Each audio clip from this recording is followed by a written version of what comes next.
Reflexión querigmática: el que tenga oídos, que oiga. En la enseñanza de San Juan de la Cruz sobre el camino a la santidad, habla de los sentidos espirituales, es decir, así como tenemos los 5 sentidos en el ámbito natural, también los tenemos en el ámbito espiritual. Hablábamos en otra ocasión del organismo sobrenatural que adquirimos al recibir la gracia, pues de la misma manera y junto con el organismo sobrenatural, poseemos también los sentidos sobrenaturales. Esto no es una invención teológica de los últimos tiempos, se ha manejado desde siempre en la enseñanza de la Iglesia teniendo como fuente a la Sagrada Escritura. Y así tenemos a la primera carta de Juan, capítulo 1, versículos del 1 al 4, que dice lo siguiente: lo que existía desde el principio, lo que hemos oído, lo que hemos visto con nuestros ojos, lo que contemplamos y tocaron nuestras manos acerca de la palabra de vida, pues la vida se manifestó y nosotros la hemos visto y damos testimonio y os anunciamos la vida eterna que estaba vuelta hacia el Padre y que se nos manifestó. Lo que hemos visto y oído os lo anunciamos, para que también vosotros estéis en comunión con nosotros, y nosotros estamos en comunión con el Padre y con su Hijo Jesucristo. Os escribimos esto para que nuestro gozo sea completo.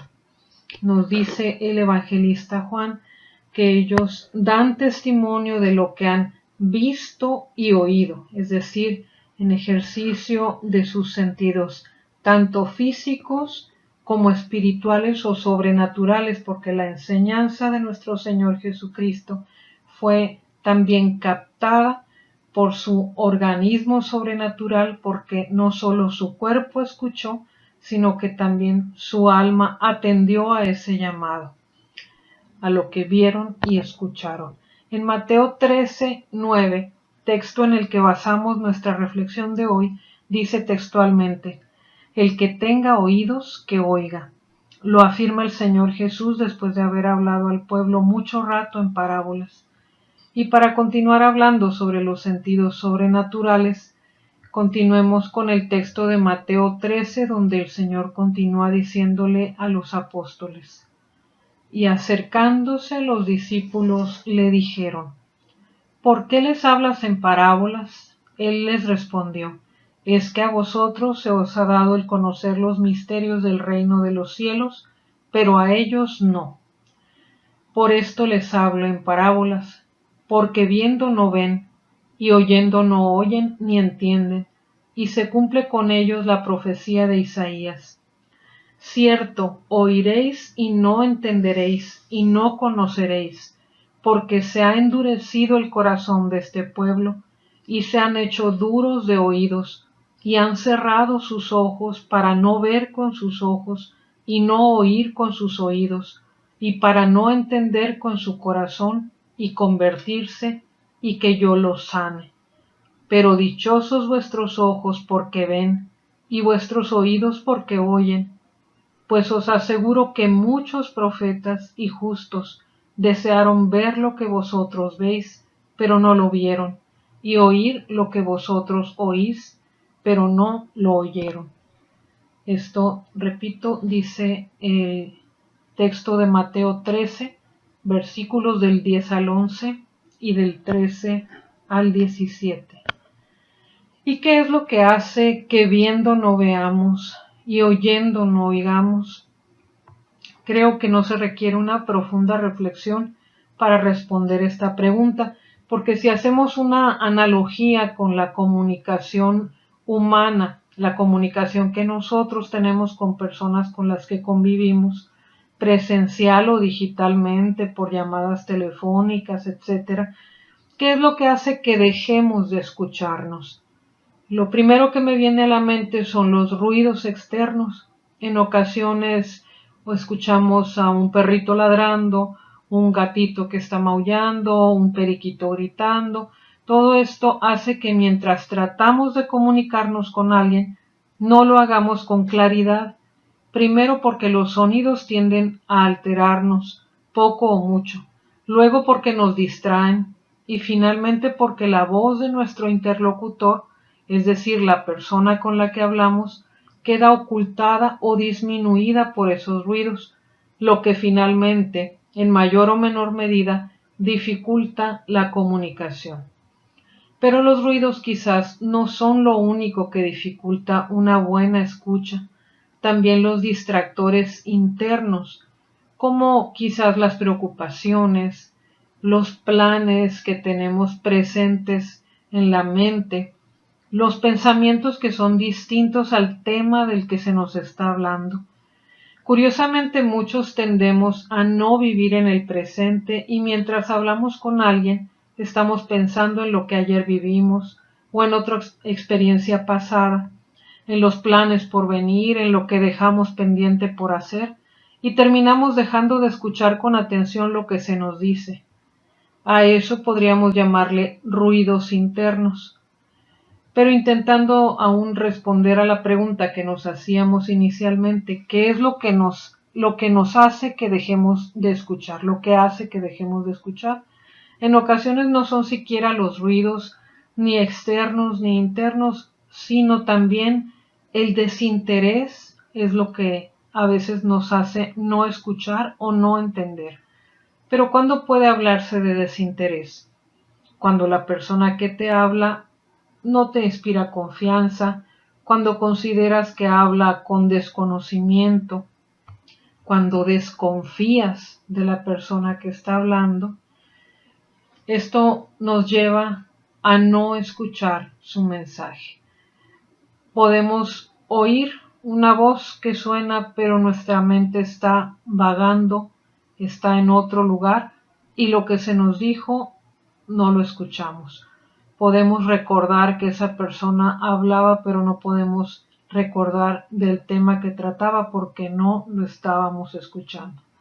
Estas reflexiones que acabamos de hacer no son ni bíblicas ni remotamente teológicas, sino solamente basadas en la lógica, en el comportamiento humano, quizás podríamos decir en la psicología del comportamiento. Y como el ser humano no es solo por la gracia ciudadano del reino de los cielos, sino también ciudadano de este mundo, con interacción con los demás, podemos, como lo hemos hecho en otros momentos, partir de esta nuestra realidad humana para conocer la realidad sobrenatural, porque la realidad sobrenatural reside en la realidad humana. Por lo tanto, no hay gracia si no existe un alma sobre la cual Dios pueda infundirla.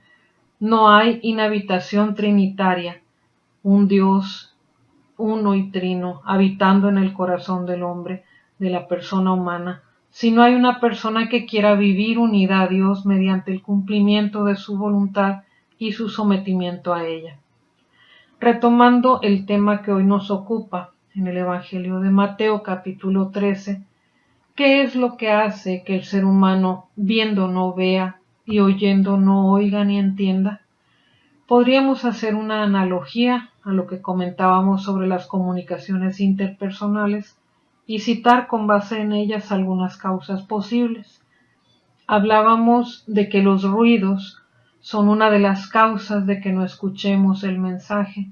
Cuando Dios nos habla y estamos rodeados de ruidos internos o externos, ¿podemos escuchar la voz de Dios? Es lógico pensar que no, por las mismas razones que dificultan la comunicación humana, porque atendemos quizás más a lo que está interfiriendo la comunicación que a la comunicación misma. Es decir, atendemos a los distractores y terminamos quizás hasta ignorando a Dios que nos habla. En Jeremías 7:24 nos dice el texto: mas ellos no escucharon, ni prestaron el oído, sino que procedieron en sus consejos según la pertinacia de su mal corazón, y se pusieron de espaldas que no de cara.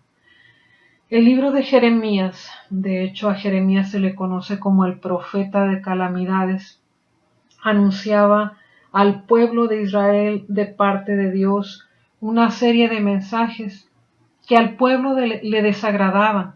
Y entonces, en consecuencia, este texto que acabamos de leer nos dice que no solo no quisieron atender al llamado de Jeremías de parte de Dios que hablaba, sino que tampoco prestaron oído a su palabra. Ya ni siquiera, no es que no le pusieran atención, no quisieron ya tampoco escucharlo y mucho menos actuar según les pedía Dios que actuara al pueblo de Israel, sino actuaron, dice el texto repitiéndolo, según la pertinacia de su mal corazón, y se pusieron de espaldas que no de cara, porque a los planes, las preocupaciones, las dificultades, a veces nosotros también le damos incluso más importancia que a Dios, pues hacemos como el pueblo de Israel, centramos nuestros sentidos e incluso nuestra oración gira en torno a ellos, a los problemas, no a Dios mismo, no a la voluntad de Dios. ¿Cómo podría Dios hablarnos? ¿Cómo podríamos escucharlo si lo que nos dice no es lo que queremos oír o si nos dice algo que nos incomoda? Por desgracia es entonces cuando dejamos de escucharlo, ejercitando mal nuestra libertad frente a Dios. En Jeremías 6:10 encontramos este texto que dice: a quienes me oigan voy a hablar y avisar. He aquí que su oído es incircunciso y no puede entender. He aquí que la palabra de Yahvé se les ha vuelto oprobio, no les agrada.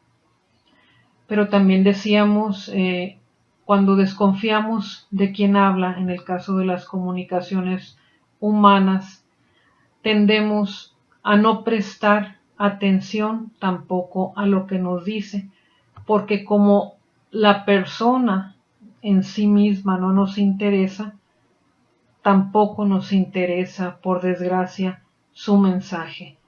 Por lo tanto, pues no lo atendemos. No nos interesa ni la persona ni lo que la persona pueda decirnos. Esto puede ser una afirmación muy fuerte, demasiado dura, pero quizás tenga mucho de realidad. Si amamos a Dios, no escucharemos lo que nos pide cada día en cada situación concreta. Si confiamos en Él, sabremos que nada de lo que nos diga o nos pida será para nuestro mal, sino siempre, siempre será para unirnos más a Él, para asemejarnos más a Él, para acortar nuestra distancia con Él y que un día podamos decir como San Pablo en Gálatas 2:20, ya no soy yo quien vive, es Cristo quien vive en mí.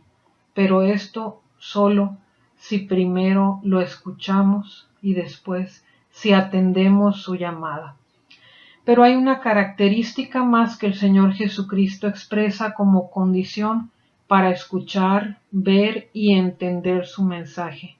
Esto lo encontramos en Lucas 10 del 21 al 24.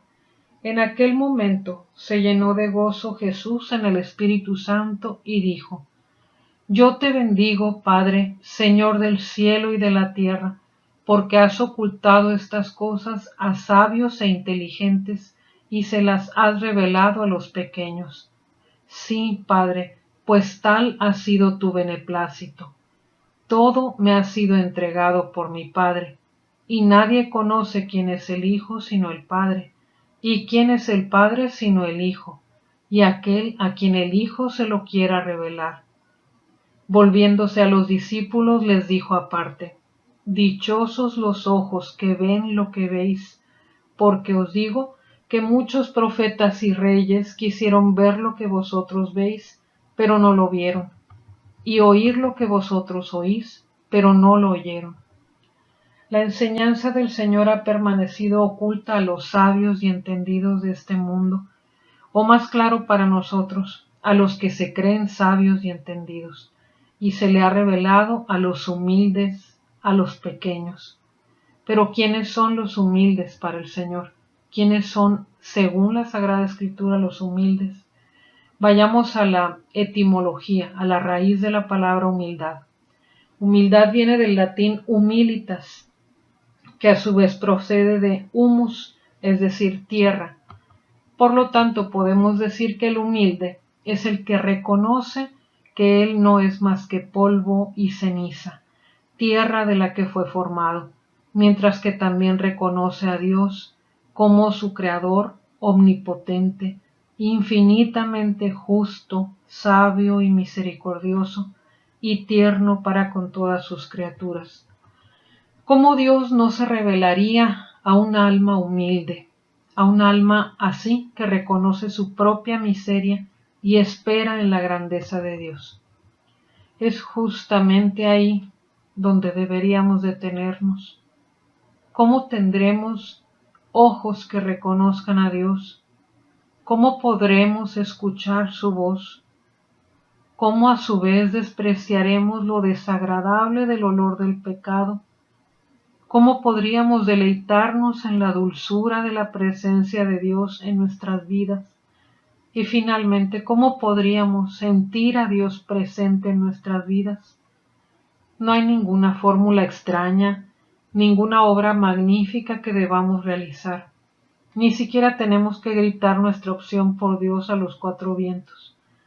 Solo buscando cada día ser fieles a su gracia, considerando todo lo que nos venga como un regalo venido de su mano para el bien de nuestra alma, esforzándonos mientras tengamos vida en hacer su querer y no el nuestro, y despreciando todo aquello que pueda apartarnos de la unión con Dios.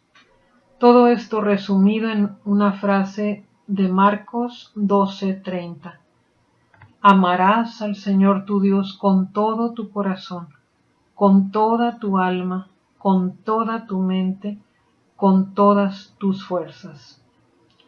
Solo cumpliendo cabalmente el mandato de este texto no tendrá el Señor que decir de nosotros, que se ha embotado el corazón de este pueblo, que han hecho duros sus oídos y sus ojos se han cerrado.